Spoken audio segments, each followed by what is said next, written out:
Hey, welcome to this video about unfaithfulness, about why unfaithfulness happens and how you can solve it, or how you can forgive it, or how you can overcome it in case it has happened to you in your couple. Now, the first thing is why people cheat, or what is cheating really, because we need to define what cheating is. There's people who think that anything that, if you in your brain, if you think, for example, I'm a man and suddenly I see a woman and I see her and I feel any type of desire for her in terms of I can imagine myself having sex with that person, or I can look at her because she's beautiful. There's some people who actually may think that that's cheating, like even the thought of it. I'm not going to say what's right and wrong here, okay? I think everybody has their own thing. I think that we all know if we want to cheat or not. We are very aware of our own feelings, our own sensations, our own temptations. So it is you who have to decide whether you are cheating or you would like to cheat. Because I see a beautiful woman, and of course I see it and I admire it, and I can enjoy watching a woman walk beautifully, or maybe naked in the beach or something like that. Or in a movie, in a porn movie, I can see a woman naked, and that may get me excited in terms of there's a sexual tension that's created. That doesn't mean that I want to have sex with that person. And that's for me the key, okay? And that's why when couples are strong, those things will not tempt you and will not make you want to cheat. Because even though you can enjoy seeing something that's sensual, beautiful, nice, that doesn't mean that you want to have sex. And as long as you don't go that step of actually go and do it, or actually think about it enough, like if you have a person in your job, for example, that you are always thinking about, and maybe you even masturbate to that person and you do that recurrent and do it all the time, you must think about whether you really are cheating or not. And probably you would love to cheat if that came to be, because when it's something that's obsessive and something that really it's in your head all the time, maybe you need to look at it. For me, cheating is really going through, like actually having sex with someone and going through that, consciously going there and say, okay, I know I'm cheating, I'm going and I'm doing it because I cannot stand this anymore, or because I don't love the other person anymore. For whatever reason, we cheat. But for me, that's it. For you, whatever it is for you, it's fine. Just evaluate it and see what it is, and evaluate whether you are willing to cheat or not. If that's something that's in this moment in your life, it's actually happening. I don't know. That's up to you to decide. The most important thing is not to think cheating is the worst thing in the world, because there's many reasons why people cheat, and this video is difficult to do because you cannot generalize with cheating, because every single person is different. We all may react in a different way depending on the situation. There's so many factors that can lead someone to cheat that really making a generalization is difficult. And again, every couple is different. The things that happen in a couple sometimes, whether you can forgive cheating or not forgive cheating, I'm not going to generalize. I'm just going to give you some ideas, some thoughts about what cheating is, and things that influence men and women to cheat, and how you can overcome cheating in case it happened in your life.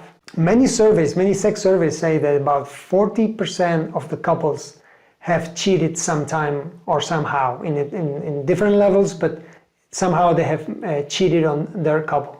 And that's a lot, and that means that this is an issue and this is a problem for most couples, and for many couples actually. So let me talk about men first, because we probably are guilty of cheating more than women. We men in general cheat more than women. And the fact is that we express love, or we express emotions in a much more physical way, which is with sex or through sex. As I said at one of the videos, or you get to a man's emotions through sex. So for us, sex is the way we first express our desire or that we like someone. So we also have that primal instinct of hunting, of conquering, of reproduction and maintaining the species, and the man has to sort of like hunt the woman to reproduce, okay? And that, some men have it at a skin level, some men, they have a much more balanced emotional life, and they have more feminine energy, and they don't have that primal instinct so present in their life. So depends on the man. And this is not an excuse. This doesn't give you the right, because we have this primal instinct to go and be hunting and say, okay, yeah, but I'm a man, I have to be hunting. Well, it's a decision that you have to make, and I'm not going to make that as an excuse, because it's not. Actually, this course is about doing the opposite, okay? Balancing your emotions and your energies. What makes a man that's in a relationship, a loving relationship, or with a wife, married and so on, what makes him cheat? And one of the reasons is when a man gets rejected sexually often and repeatedly through years, the possibility of him cheating on his wife are very much higher than if not. We men, we need to have sex. We really need to have sex, probably more than women, and it has a physical explanation to it. Of course, we produce semen, as I was saying in other videos, and we need to expulse it. We need to release that semen out of ourselves, and we need to do that. We can masturbate, of course, yes, we can masturbate, but if we are rejected sexually, that intimacy of sex is rejected by the wife constantly, the possibilities of the man cheating are a lot higher than even the woman. The woman might not cheat so fast as men do. Men, it probably will happen faster and earlier. Now, if a man is in a relationship, if he has a family, if he has children, if he has a purpose, common purpose together, the possibilities of that man cheating are less. And that's because of those emotions of guilt and emotions of shame, emotions of fear to lose what they have. Those men that are in this type of relationships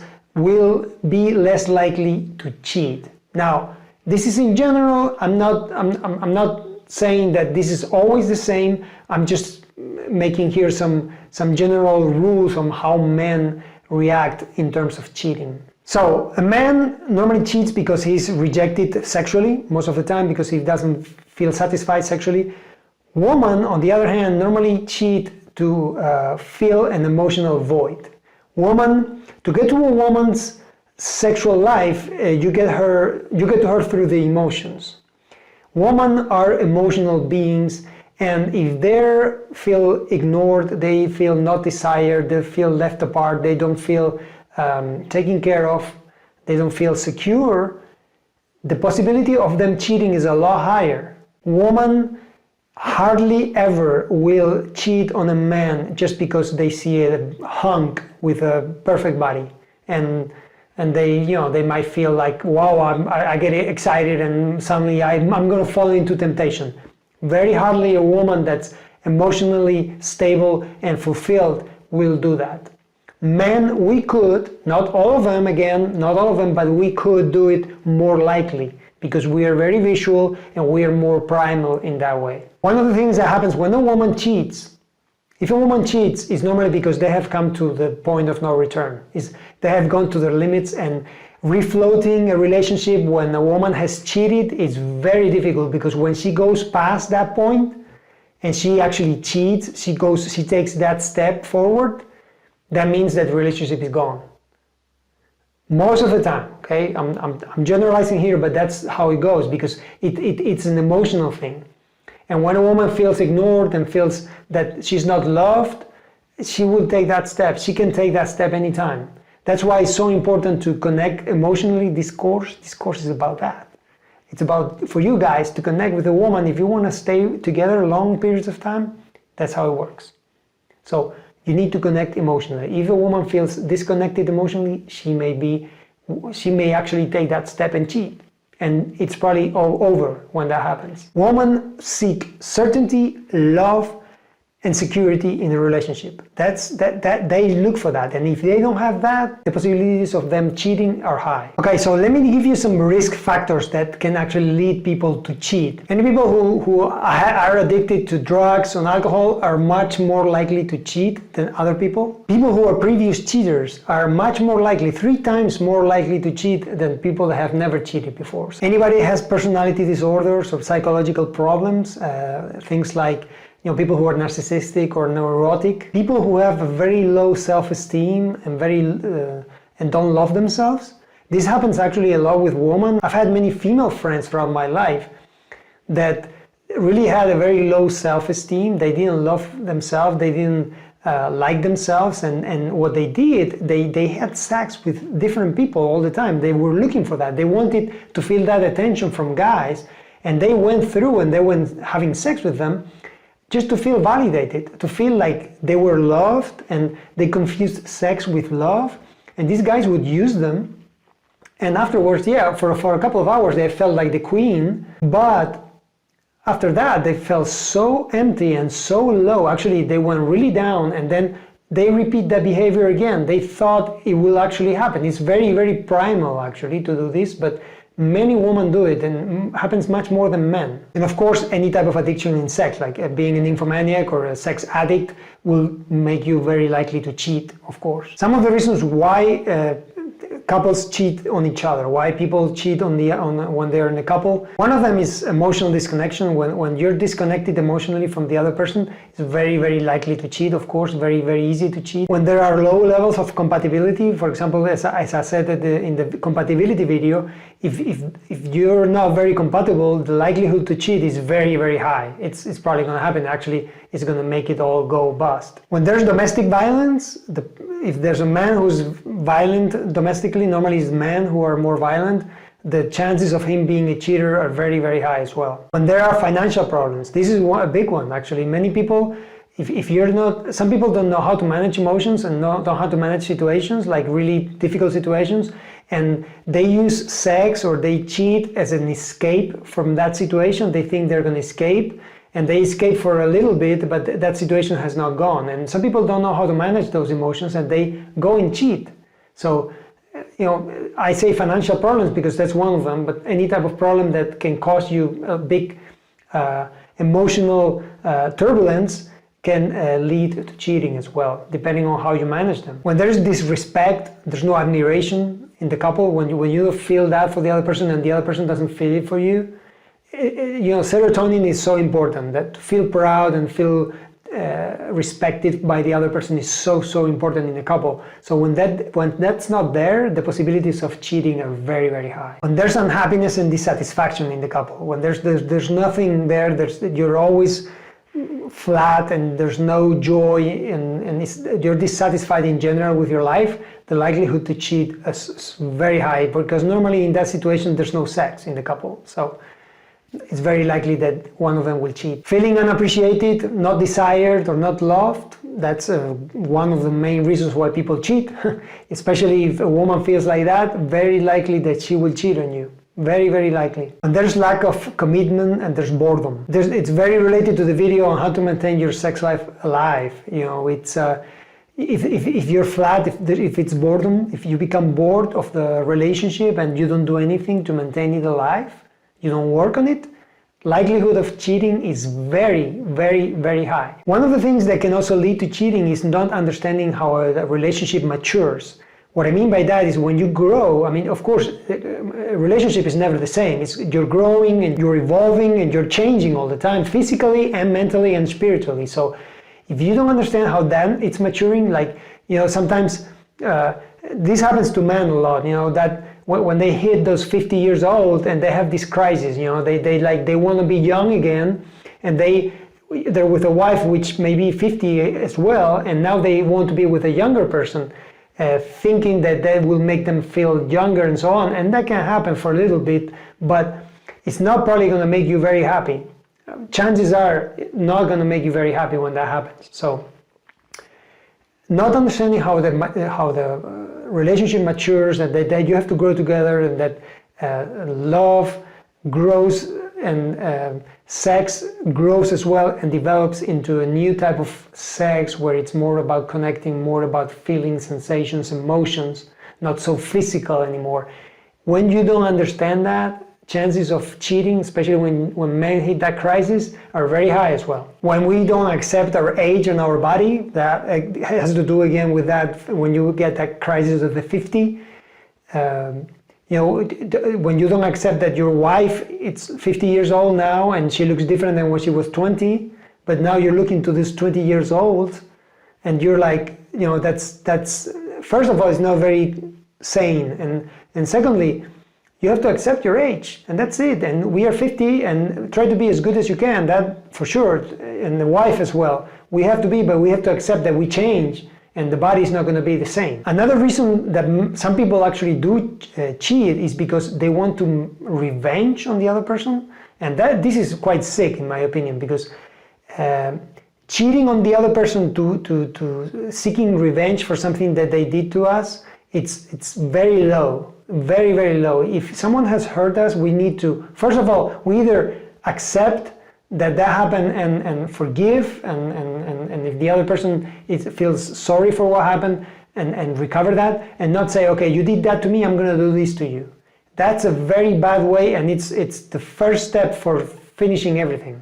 So revenge, it's sometimes a reason why people cheat, which is for me quite astonishing. Internet affairs, many people think that, you know, internet give us that incognito and that anonymous personality or that anonymous identity, that and we think that we can do things without not being discovered, and there's a lot of people who are into that, and they're very addicted to that, because you can actually now get into the internet and have a date just to have sex, just to fuck. You can do that and nobody knows anything. And some people get into that game, and that, you know, they think that they're never going to get caught, but the thing is that at some point it will blow up. And it's very dangerous. So if you're into that and you really want and appreciate your relationship, I encourage you to stop doing it, because it's you're not safe, and it's going to blow up at some point. Physical distance is another one. When people they're separated a long periods of time, maybe due to their work, that happens sometimes. They're away for long periods of time. That physical distance can create that feeling of loneliness, and that, you know, that need to be touched, that need to have that physical contact, that can lead to cheating, and it requires a very strong couple to actually maintain that. And this is a quite difficult one. I've experienced that myself in long distance relationships, and maintaining that sanity and saying, hey, I'm going to stay faithful to you, and even when you have to go 1 month without being together. And if what happens is when that type of relationship has no end, like you don't see the end of that distance, it's a lot more likely that you're going to cheat, because at one point you're going to have that temptation, and if you're not strong enough or you don't have that purpose together, it's very easy to fall into cheating. And finally, it's when you have poor standards of honesty and respect. And that's okay. If that's the case, if you really think that cheating is okay and nobody's going to know, and I don't care what she feels, as long as she doesn't know, or as long as he doesn't see it. If you heard that saying that says that as long as the heart doesn't know, there's no hurt. Well, if you're that type of person that thinks that they can go away with that, okay, maybe you can go away with that for a period of time, but at one point life catches on you. And anyway, it's up to you, and if you're living a life like that and you feel comfortable with that, okay, I'm not going to say anything, I'm not going to judge, but it's not the way to do things, and it's not being honest with yourself, not only with the other person, because the other person at the end, you hurt yourself, you're hurting your own self-honesty and your own self-worth.